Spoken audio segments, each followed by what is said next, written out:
Hello guys, welcome to Piu blogs. তোমরা সবাই কেমন আছো? আশা করি খুব ভালো আছো। আমিও খুব ভালো আছি। আজকে বানাবো হচ্ছে পায়েস, আতপ চালের পায়েস করব। দেখো, প্রথমে চালটাকে পরিমাণ মতো নিয়ে নিয়েছি, তার মধ্যে দুধটাকে বসিয়ে দিয়েছি গরম হতে।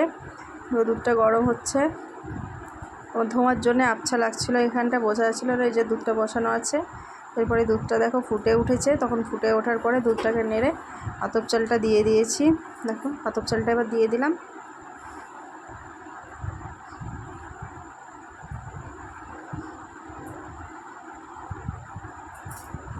তারপরে একটু হাতটা দিয়ে নেড়ে নিলাম, আর তো দেওয়ার পরে তলে একটু লেগে যাবে, ওর জন্য নেড়ে নিয়েছি।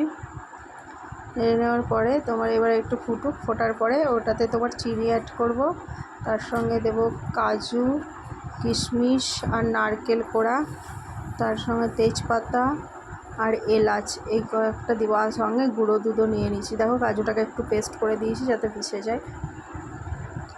এরপরে তোমার দেখতেই পাচ্ছ, এবার চালটা সেদ্ধ হয়ে চলে এসছে, এর মধ্যে চিনিটা অ্যাড করে দিলাম। এরপরে একটু ভালো করে নাড়বো।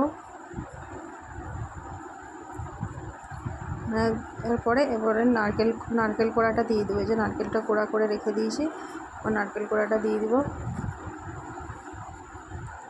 নারকেল কোড়াটা দিয়ে আর একবার ভালো করে নেড়ে দিব।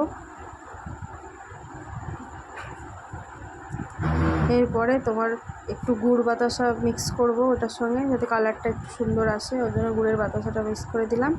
এরপরে একটু ফুটিয়ে এলে তারপরে তোমার কাজু যে এটা দেখে রেখেছিলাম ওটা দিয়ে দিলাম। চলো, আজ এতটাই। আবার দেখা হবে নেক্সট কোনো ব্লগে। তোমরা কেমনভাবে পায়েস করো, আর যদি রেসিপিটা ভালো লাগে অবশ্যই ট্রাই করো। চলো, আজ এতটাই। সবাই ভালো থেকো, সুস্থ থেকো। তোমরা অবশ্যই লাইক, কমেন্ট, শেয়ার করতে কেউ ভুলো না। টাটা।